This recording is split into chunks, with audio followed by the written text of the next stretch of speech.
So I'm just gonna show you on Amazon because then I can also like show you a few pages. That is the one thing I really like about Amazon is I can like just click on something and try a few pages of it to see if I'm interested. So that's cool. I do a lot of my purchasing elsewhere, but I can at least preview stuff here and it's great. Cool, guys. Welcome to the third Manga Monday episode. I'm doing this one different from the other ones because I discovered a better format, in my opinion. So the first one I'm going to recommend, this is a boys love title. This is also rated 16 and up, so it is not for all ages, but it's not mature. It's older teen. But yeah, it's called The Cat Proposed. I really, really love this one. It is a standalone, so it's a one and done. I wish it was a series though, because it was so good, in my opinion. I loved it. I wish it was a series. But yeah, so you have this dude here. I just went blank on his name. Anyway, this dude, hold on, we can find it. It's right here. Man, Japanese names. Matoi. There we go. Matoi Sota. Matoi. So you have this dude.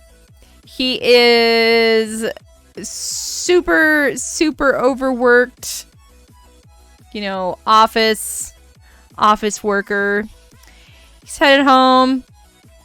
You can tell he's tired because the way they draw all the lines under his eyeballs. Super, super sleepy. He is absolutely exhausted and miserable. He's at the subway station waiting for his train. And he legit thinks about stepping off the edge because then he could finally rest. Like, that's just... that's so sad. But changes his mind. On the way home, he steps into a little theater where they have some classic Japanese storytelling happening. And he's sitting here watching the story. And then he suddenly sees the storyteller like turn into a cat. And he's like, what the heck? It's like, I just must be really tired. I didn't actually see that. But then he sees it again. He sees him afterward. The guy pulls him aside. And he like is like, oh my gosh, he has paws. And he like passes out from exhaustion. And then he wakes up at an unfamiliar apartment. And he's like, what the heck? And he's like telling the dude in the kitchen about what he experienced. He's like, yeah, and then the storyteller turned into a bakaneko. And he's like, did he look like this? And he's like, oh my gosh. So, yeah. This is, called a bakaneko. Bakaneko. They are a folklore in Japan. They are cat people. But according to Bakaneko society,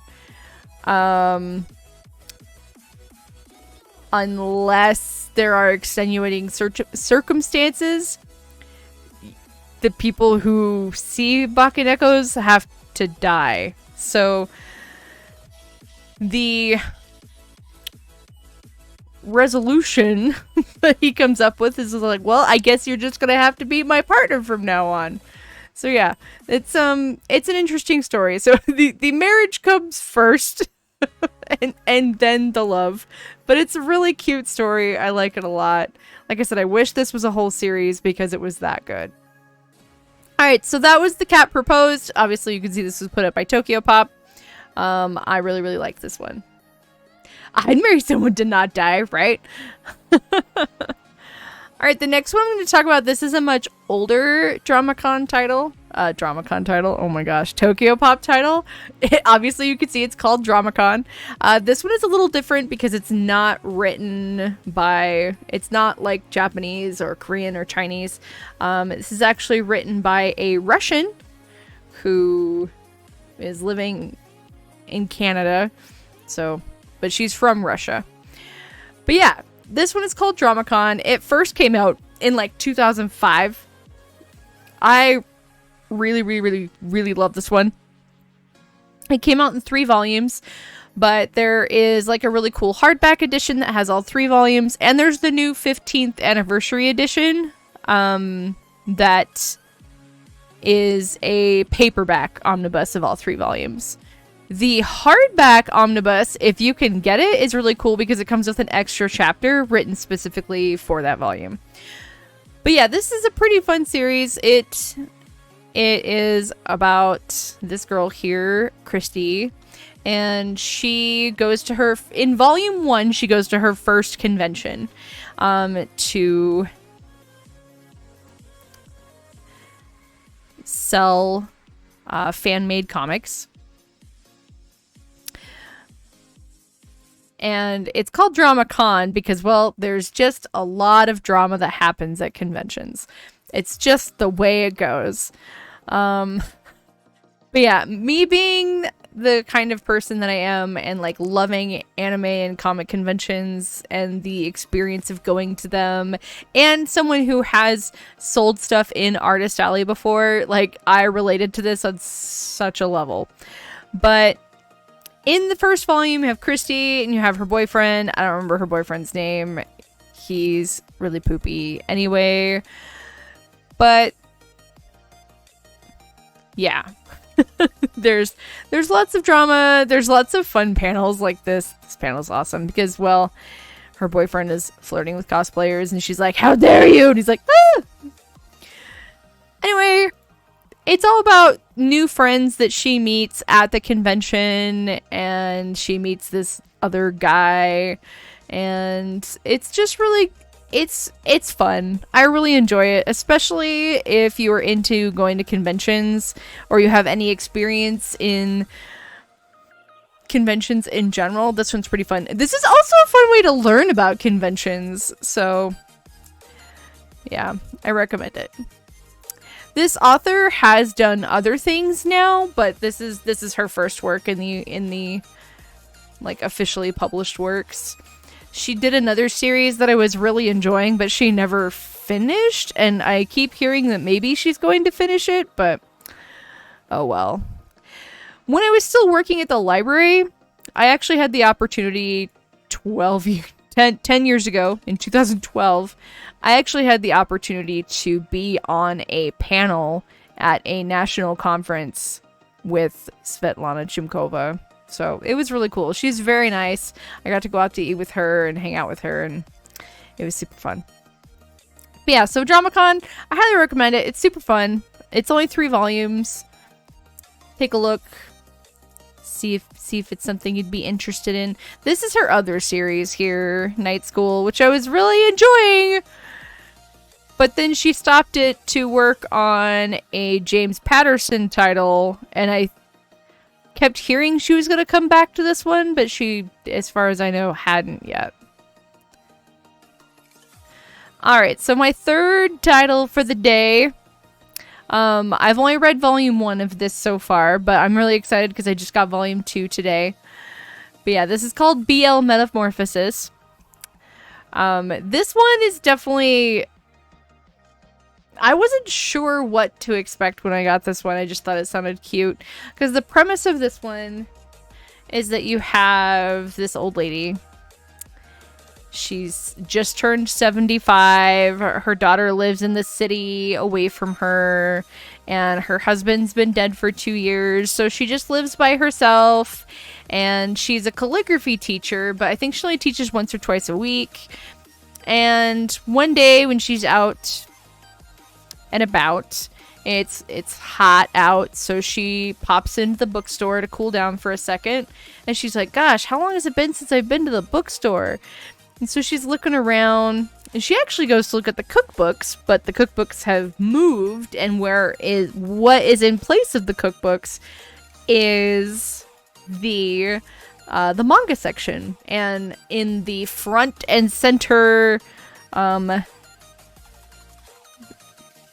of the manga section is the boys love section. And she just randomly picks one up and is like, oh, the art for this is really pretty. I'm going to buy this. I'm going to take it home and I'm going to read it. She is like, I haven't read manga in a really long time. Not since I first got married, which was like 40 years ago. And so she picks up this manga and she buys a cookbook. And this is the girl that checks her out at the bookstore. And she's like, weird. I wonder if she knows what she's buying. So she takes it home and reads it. And this is put out by 7 Seas. They've been rocking it lately. But so yeah, she gets home and I could have been explaining the story this way this whole time. Silly me. Yeah, manga picks up the boys love. Is like, huh, the art's pretty. And she's like, wonder if she knows what this is. But yeah, so the lady gets home, goes about her day, and then she's like, oh yeah, I bought that book. So she stays up in bed and reads it. Anyway, that's the end of chapter 1. The next day, she has to go back and buy volume 2 on her way to the doctor's office. And she reads it while she's waiting for her turn to go into the doctor's office, and then finishes that. And on the way home, she stops at the bookstore again and is like, do you guys have volume 3 of this? And so this girl is like, oh, let me see if it's in stock. And it turns out to not be. So she's like, oh, let me put that on order for you. Anyway, long story short, too late. She is also a fan of boys love and has no friends to talk to about it. And through her helping her out at the bookstore, they start talking, and they eventually, like, she's like, hey, I know I'm old and you're really young and you probably don't want to hang out with someone like me, but would you like to go out and get tea sometime and maybe talk about the books or blah? And she's like, okay, yeah. So they become friends, and it's really cute to see. Because, you know, she's lonely, and she is also lonely because she has no friends that have her same interests. And yeah, I'm really excited because volume 1 ends with them going to a doujinshi event. And I'm excited to see how that goes. But yeah, super recommend this one so far. Like I said, I've only read volume 1, but I just was full on smiles the whole time. It was so sweet. I liked it a lot. So yeah, highly recommend that one. But yeah, so that's our manga titles for the day. Ta-da! Thanks for paying attention to Manga Monday episode 3.